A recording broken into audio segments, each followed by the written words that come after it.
Hey now, welcome to the City Off Campus podcast with your two favorite hosts, Sammy Sommerfeld and Jack McFarland. So coming off a great Ohio State win, we are joined by members of the number 5 ranked Iowa Hawkeyes basketball team, Patrick McCaffery and Joe Toussaint. So how does it feel, guys, to finally make it to March? It feels good. Long time coming. It's like it feels like this has been going on forever. But it also feels like you know what I'm saying when like it feels like it's going by fast, but also like taking forever. Yeah. That's kind of like how it feels right now. Yeah, I'm with Patrick on that one. It's good that we're in March, but I felt like sophomore year is about to be over already. And like I just felt like it just started like yesterday. Yeah. So you guys are in the final week of Big Ten regular season play. How does it feel to come off a great performance against one of the other best offensive teams in the country in Ohio State and just stopping them defensively? I want to say definitely boosts our confidence. Going into March. I also seen the tweet saying this is the first time we went into a March top 5, so that's a good feeling to have also. And yeah, it just boosted our confidence. Especially because Ohio State was number 4 and they beat us at home. So to get them back, that felt really good. And not just to get them back, but you guys got them back in a way where you allowed 30 less points in the game. You guys really put your foot down. And you even, Joe, you were shot out of a cannon from the start when you got on the court. What was that like for you to just you looked like you were just in the nitty-gritty at every single moment of that game? Is that something that you've learned to just kind of embrace as your role on the team coming off the bench, just to bring that energy and that spunk that the team might need in a certain case? Yeah, definitely. I definitely need to bring energy off the bench, especially with Jack, being out. He got hurt, so I need to make up for that. Me, Patrick, Keegan, the people who comes off the bench, we got to make up for his minutes. So, definitely causing havoc on defense is definitely one of my game plans against them. And it's definitely my game plan against everybody else, but especially against them. You guys were, all over the place. You, Pat, Keegan, and like you just alluded to, Jack getting hurt. What was the defensive plan going into this game after the Michigan one, and how did it kind of change losing someone like Jack down low and needing other guys to step up and maybe take on a role or a responsibility that they might not have before? I think really what it came down to was like rebounding, because like Jack is such a huge defensive presence for us, and like that's something that like cannot be understated. Like the things that he's able to do on the defensive end for us are just huge, because like you can make mistakes and he'll just like erase it because he'll block the shot, whatever. He's so good at not only blocking shots but altering them by staying vertical and not fouling. So like that's something that we sorely miss on our team now that he's not here, and like it's just so frustrating that he is not healthy again, because nobody deserves to go through what he's went through in the past year. Nobody. So it's just like it's demoralizing as his teammates and as his brothers that like he has to go through that again. But no, yeah, so he's just such a huge defensive presence, so it's like we can't really make up. Keegan can, and maybe I can a little bit, some of the shot blocking that he brings to the table, but something that we can do is rebounding. And I knew that I would have to make a big step up with rebounding, but like I didn't even really have to get any rebounds yesterday because we were all over the glass and we did a really good job boxing out and everything like that. So it was good for us. Not like it was good for us, and we just missed Jack. So going forward, the last home stretch, I guess you could say, of Big Ten conference play, and I kind of ask this every episode with you, Pat, but even for you, Joe, like is the vibe going into these final games before the big tournament and the big dance just business as usual, keep our heads on straight and just get the job done? Oh yeah, definitely. But we also have to keep it on the back of our minds that now it's win or go home. It's no time to play around. There's no time for mess ups. There's no time for breakdowns. No time for selfish plays, things like that. We just got to keep things like that in the back of our mind. Like one little thing can cause you a game. So just going into March, with the right mindset is like it's huge for us. I was going to say, how does losing out on getting to play in the tournament last year helped fuel you guys preparation wise, mindset wise, just staying locked in after this long season of mentally preparing for the season with COVID and being in lockdown training wise? And now after going through this long season and now having the Nunge injury come up and having this big Ohio State win leading into the tournaments that you guys are going to be playing kind of helped going into this? I think definitely missing out last year. It was just it's not fun. Like, cause like every kid when you grow up, you want to play in the NCAA tournament. Like you want to play on CBS, you want to play like you want to play in the NCAA tournament. So it's like not being able to do that like really sucks. Like anytime, like especially because we put ourselves in position to do that. Like we were like gonna make the tournament. Like it was just a matter of what seed we were and all that type of stuff.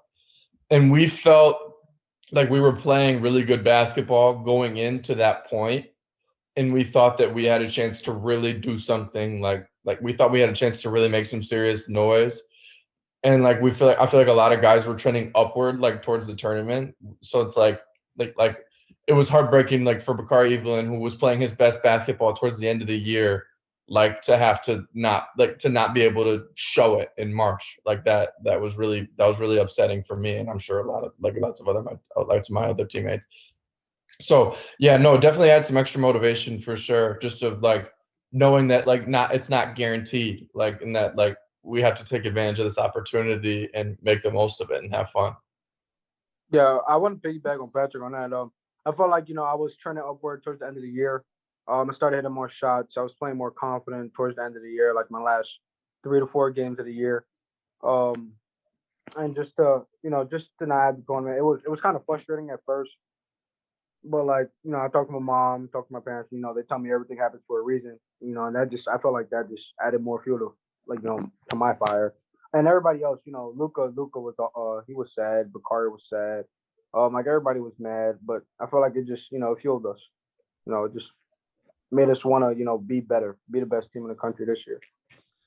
Coming into your second season, Joe, of playing Big Ten basketball, how has your court vision and game changed playing the point guard position? Like what's been easier as you've played more Big Ten games? We've talked to Patrick a lot about the more games you play, just the easier it's starting to feel.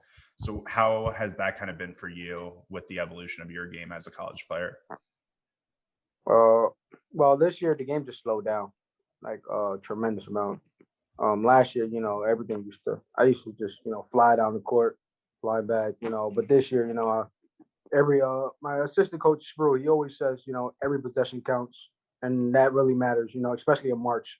So like in my head, I'm playing mind games, I'm trying to think, if I do this move, what's going to happen next? If I pass the ball here, where's it going to go after? I try to play chess with it. One other question I wanted to ask you too is, you're from New York, you got to play in places like Rutger Park growing up. How did playing in places like that help you transition into playing Big Ten basketball? Well, I want to say Big Ten basketball is very rough. It's rough. Sometimes they miss calls. And I want to say it's kind of like street ball from the defensive side because, people mug you. They don't call anything, So, like, I want to say just, growing up playing there, just really helped me because, I don't know, because it was rough, used to play rough basketball, I'm guessing. What were do you have any stories from Rutger Park, like any highlights or any like moments that kind of stand out in your time playing in places like that? Yeah, I can only remember 2 off the top of my head, to be honest. This first one is when I was younger. I want to say like 12. That's when I just started getting into like basketball. So like I went to the park and I was like short, of course, and like they just will like tell me like I couldn't play and stuff. So like I would just like cry on the side. My brother would like throw the ball at me like, "Oh, you got to man up. You're crying in front of everybody. Like you look like a little girl. Everybody's making fun of you. Things like that." The next year came back and Kyrie Irving was there, and he watched me play the game. And I played well. I had like 20 points that day. So, I want to say my brother, he also helped me because he used to be really, really rough on me and really tough. He used to be, He was my biggest critic, I want to say. So that definitely helped me, where I'm at today. Being from New York, like Sam has just said, like what were some of your dreams for basketball? Because I feel like for someone from the Midwest, maybe it's different for like what their ultimate goal with basketball could be. But being from the mecca of all of basketball in New York, you really have all of the examples and superstars and the Knicks and all of that. You really have that right in front of you and what you really want to do. What was like if you were when you were a kid, like you had that perfect scenario of like, I want to go play here, there, I want to play this position with this number. Like, what was your dream scenario for your basketball career? If I'm gonna be honest, I didn't really have a dream. No, not at all. I used to play soccer, and my brother, he started playing basketball when he was about like 14, 15. And I just wanted to copy my brother, to be honest. So when I was like 11, that's when I just, I started playing basketball. So I didn't really know the history behind everything. Like now I know everything because, I'm really into basketball and I want to go far. But before I didn't really have a dream, to be honest. I was just playing just to play. what made you begin to take it more seriously rather than just playing it to play? My mentor, Tony Wright, he went to UNC Greensboro, and he took me in when I was like 12, and he just, ever since then, me and him just got very close. And then, that's when my basketball career just took off from there. And then, like in soccer, what position were you? To be honest, I didn't really have a position. I was just you were just all over the field. Yeah, Didn't I was matter. just running around. You're a rover. You're over. So so your parents must have put you in soccer because you had too much damn energy to contain you. Well, yeah. So my dad, he's from Haiti, so he was on like the practice squad with the Haiti team, and I used to like go with him to like the fields and stuff, and just run around there. So I feel like that's how I got, really into soccer. What, like, is there anything from soccer that you've seen carry over to basketball? Because like you said, you started basketball at a sort of late age compared to some people like 11, 12, and soccer predominantly feet, basketball, all hands. Like, were there any things that you saw carry over that helped you transition, or was it just picking up a whole new sport? I just want to say being fast and having a lot of stamina, to be honest. I feel like that's the reason why I'm really quick right now, because soccer, I literally just used to run back and forth without getting tired. So, like, I feel like that's why I'm, how fast I am right now. But, yeah, that's about it, because, soccer is really just, I use my feet for everything. So, Did you ever play soccer? Yeah, when I was little. Were you any good? No, I was horrible. What position were you? Rover? I was I was kind of all over the place. Like, I didn't really have like a set position. No, I was a horrible soccer player. I was an okay baseball player. I played football for a year. My mom let me and all my brothers play tackle football for a year. So I was How'd that go? I was pretty good. I was the quarterback. I like to run. I was a runner. I was a running quarterback, but I also could throw. I threw some dimes too, so I was okay. I was a pretty good quarterback. Can't complain. Did Connor play? Yeah, he played for a year, but Connor was like, so like, I'm sure y'all was the same thing, like where you guys grew up. Like, you have like a weight limit for like. Oh yeah, I know about that in Iowa. Yeah. Yeah. So like me, I was like right below. Like, I think it was like 110 pounds, and like I was like 106 or something like that. So like, and Connor was like over that, because he was just like a bigger, because he was a year older than me when I played, and then when he played, but he was also just like bigger and like he was like bigger and stronger. So like he was too heavy, so he had to play the only position you can play where you get the ball is tight end. So he played tight end. Not bad. Was there ever any opportunity for you to play football in New York, Joe, or is that just never came across your radar? Well, so I used to play Madden a lot. All right. I just never like played like, football. Well, I played football like at the park by my house. We used to play like tackle because we had a field there. So I used to play like that. And then I want to say my junior year, my football coach in my high school said, like, you would really be a good, like, defensive end. Cornerback. And I'm like, yeah. I don't know about that. And so, like, I went to all our games and I went to go watch. And I'm like, this looks actually fun. Like, I want to do it. So then, like, my senior year came around and my mom was like, no, because, like, if you get hurt, then, there goes everything. So I'm Right. like, fine. So Hey, ask him about the score. The one time we played Madden, ask him about the score. Y'all should ask him that. Well, how long ago did it happen? Not long ago. Like I think it was the day after Christmas, the day after we lost to Minnesota. It was that day. All right. So ask him. Joe, what happened in Madden against Pat, after Minnesota? What happened? So it's a good game. Fourth quarter is tied up. It's like 50 seconds left. He gets the ball. He runs. I tackle him and I get a fumble. I pick it up. So then they reviewed it both and they said he was down. While I got the fumble, I hit him. And so he got the ball back and he won with 50 seconds left because the ball was literally like at his what was it at? The 5-yard line or something? It was at like the 2-yard line. Yeah, it was right there. And so he won off some nonsense. Have you guys rematched since? I feel like, Pat, you just keep bringing it up. We have not rematched since. I don't want to put him through any more emotional pain.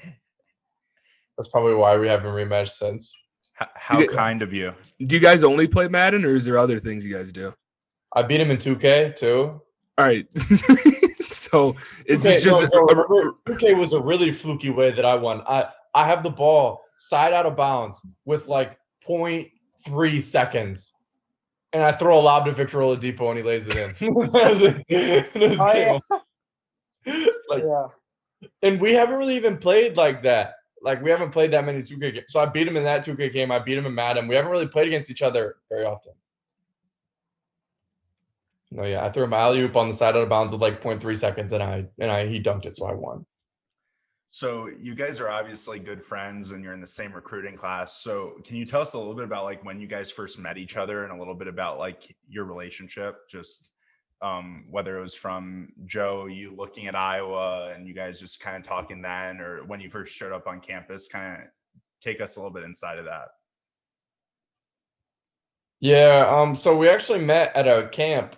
When we were going into our senior year of high school, we met at the NBPA Top 100 camp, and we were on the same team. I joined the team late. I got traded, so I switched to the team late.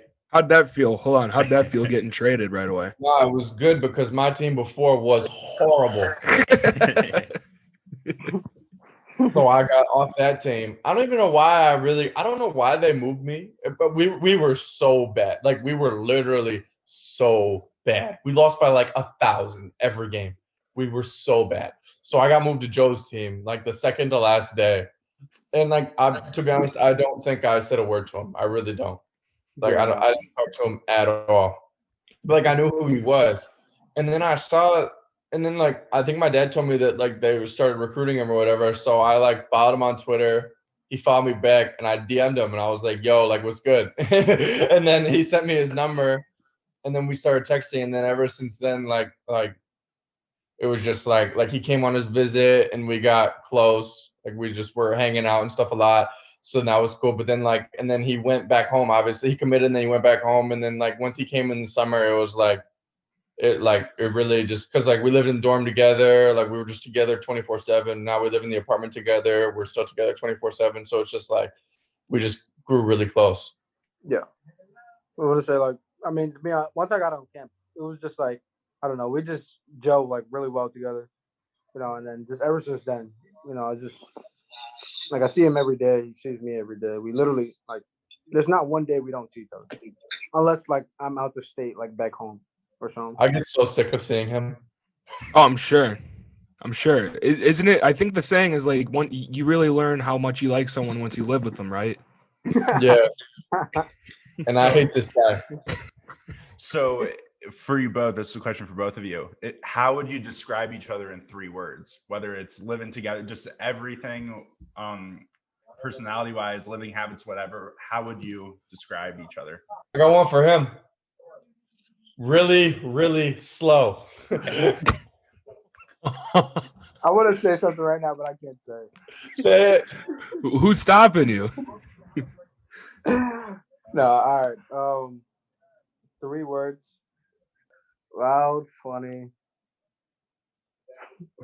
I don't really know a third word. Something about this guy too that you guys need to understand is he will say anything. He says anything. He says like Look, the look at him right now. He knows it too. Yeah, exactly. Like he says the most out of pocket like stuff. Like he is. I got a like, third one. I got a third one. What's A the liar. third one? A liar. No, this guy like, and I say it to him all the time. Like he'll say something just like off the wall, crazy, and I'll just be like, bro, like you really say anything. Like I was like you say anything, and like that's the type of stuff that he does, and like it's just like it's funny. It keeps things interesting, and like because like he just says like the craziest stuff. I told you guys, my third one is he's a liar. Yeah. Yeah. Well, so obviously Joe just explained his Pat. Yeah, we need to hear your Yeah, explanation. right what now. the hell is this explanation on Joe's? He takes forever to get ready in the morning. Are you talking about when he was trying to get on this pod, or when you're trying to get up for the morning? Yes. Yeah. Like him getting on the pod was like just identical to like it fits everything. Like we have COVID testing every morning at like from 10 to 11. And like now it's different. I don't know why it's different. I think it's just because we're used to it at this point. But like at the beginning, I would have to call him like 15 minutes, like at least 15 minutes before I want to leave. Because like for me, like I can get ready like in like 2 minutes.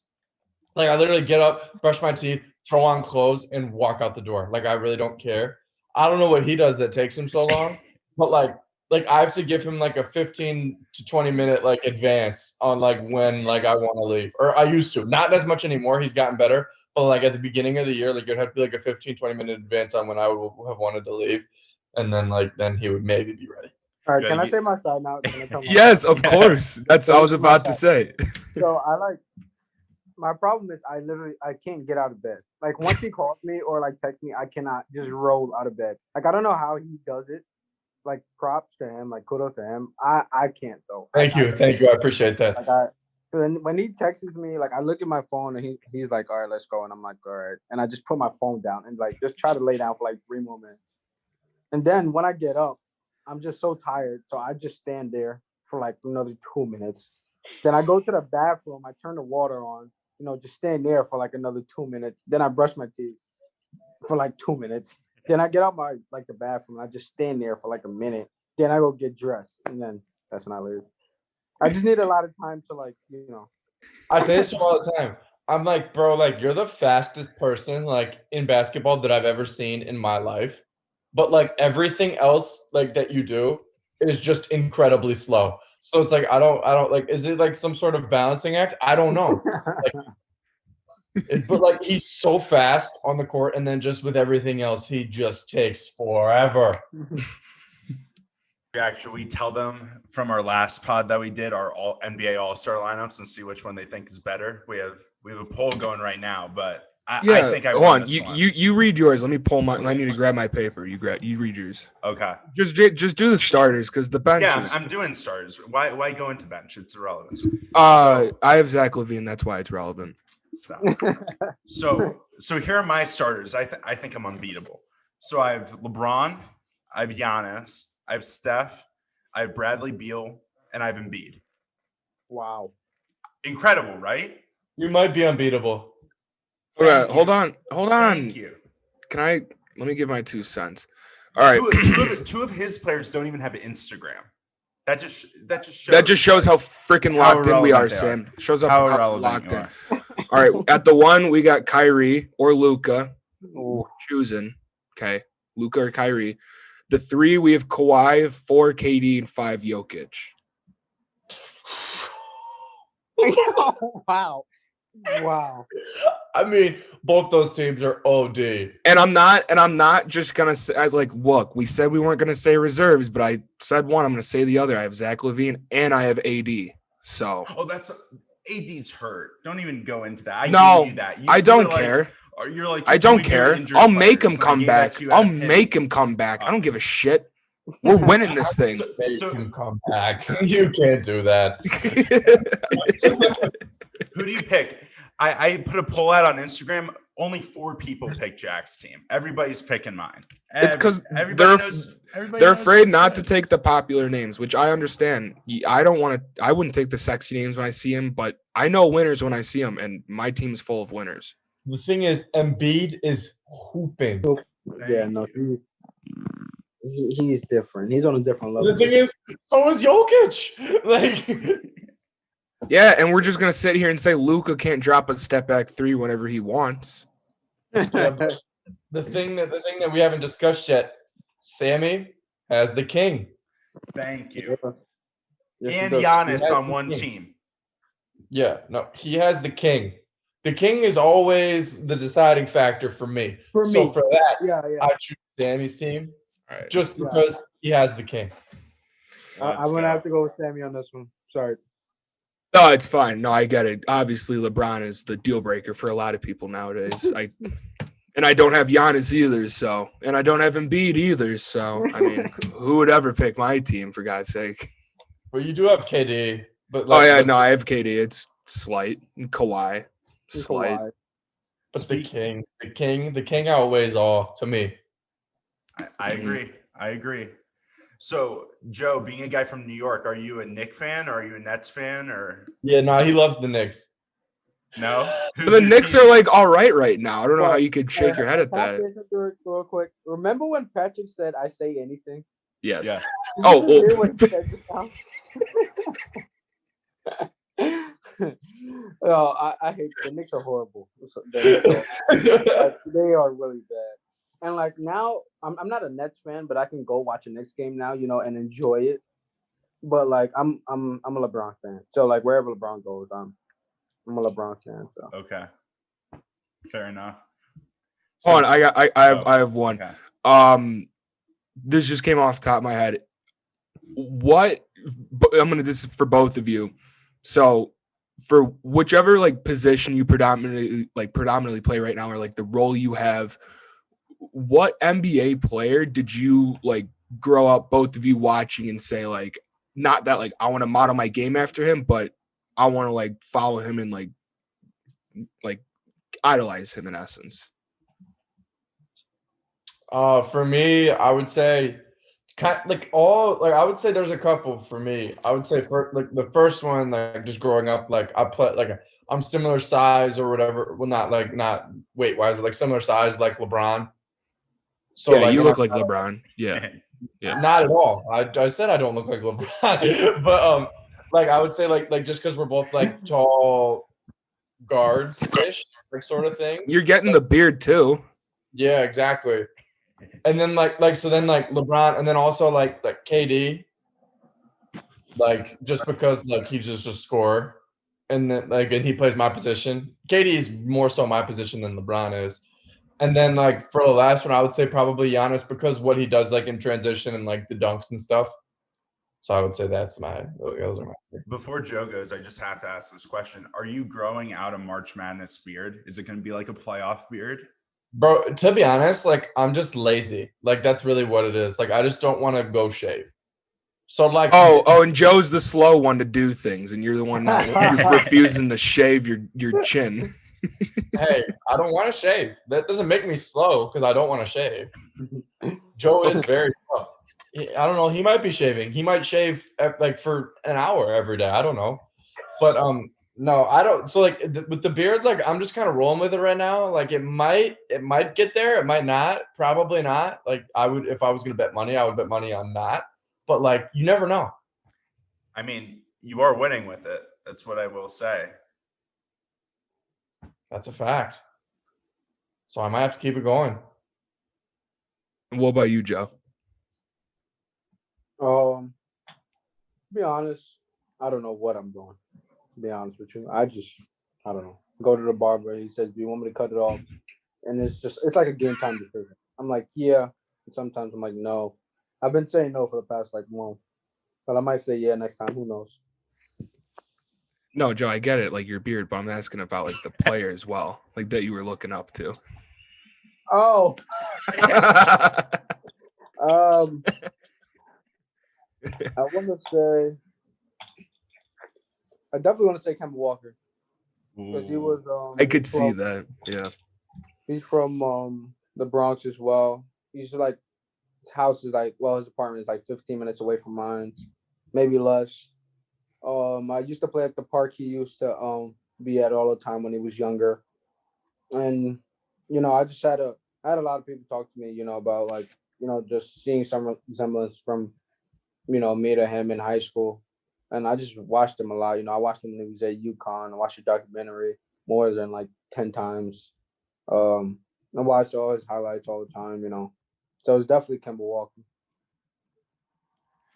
One question I want to ask both of you is you guys have gone on a lot of road trips together. What is one of your favorite road trip memories, whether it's just on the bus, on the plane, in a city doing something? Like, what's like one of your favorite memories together on the road? To be honest, like something that's up there is what we were doing on last road trip. It's something that Joe was doing. Have you guys ever seen the movie Fat Albert? Mm-hmm. Yeah. You know the guy that always goes like this? He goes, he'll just like you say something he doesn't like and he'll just go, you know what I'm talking about? Mm-hmm. So on this road trip, Joe thought it would be funny. So we're sitting like in the film room or whatever before we start like watch it. Like we're just sitting in there chilling, right? And so he'll just like he would just like tap like Ash on the shoulder and look at him, and Ash would like turn around and Joe would just go like this. And then we would just start, and then me and Joe would just like lose it. And Ash is like looking around like what the fuck? Like, we would just like lose our minds. He did like Luca, like he was just doing it to like everybody, and then me and Joe would just like start like laughing like hysterically, and like they just like thought that was like just like everybody was like so confused, but like we just thought it was really funny. Only one person knew like where it was from, and it was Aaron. Mm-hmm. Like he knew where it was from, but everybody else was just confused. But it was funny though. So How Joe, about you, Joe? I asked this Joe to Pat last time. I asked, out of everyone on this team that is eligible to partake in like a survivor, who would last the longest and win? And no, but wait. And who would get voted off first? Now, before you answer, I'll say that for both of those answers, Pat he said the same name could have applied. Who would survive? I would say Austin Ash. That's what I said. That's what he said. But I also said Austin Ash would be most likely to get voted off. No, to get voted off. Yeah, I'm gonna have to go with Ash. Yeah, I'm gonna have to go with Ash. I'm really trying to think. It's either between him or Jelly. But Josh Gundelay. Why is that? Or Josh. But no, Yeah. it would definitely be Ash. 100% Ash. That's great. My final question for you guys is you're obviously going to get to go to the tournament this year, and neither of you have played or been to it as a player. So what are you guys excited about most about the experience going into March? I mean, it's just something that you grow up dreaming about. Like, so like me being able to like step on the court with like the March Madness logo and like play, like we've played on CBS a couple times this year, but like now getting like playing on CBS, like playing in the NCAA tournament, like that's something as a college basketball fan, like growing up, that's something that like you just dream about and like you always watch, and now it's like I'm doing it. Like that's kind of something that is going to be really cool for me. And then also like, like we have a team that like that can really like do some serious damage in the tournament. So like that's also something that like is really cool, and like that we have a chance to do something really special. So it's like obviously every time you have an opportunity to do that is something that you are not going to want to waste, and you're going to take full advantage of. For me, well, like I said before, like I didn't really have a dream, so I didn't really like when I was younger. I didn't really like, look up to like, playing and things like this.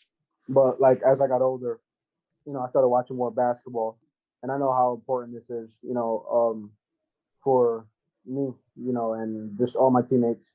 Going into markets could really change your life, for a long time. And this is just something very, very serious. I'll take pride in this. I'm just ready to go. To be honest with you. That's great. Yeah, thanks for joining us, Joe and Patrick. Thanks for joining us again this week. This was a fun one.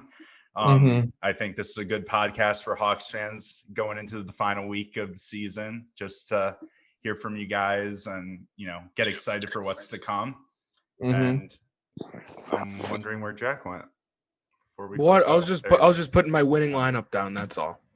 Oh, but so obviously, good luck going into this final week. And Jack, do you want to close this thing out?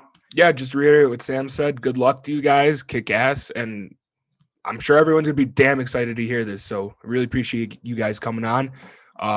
As always, not the same time, same place. We will see you guys later.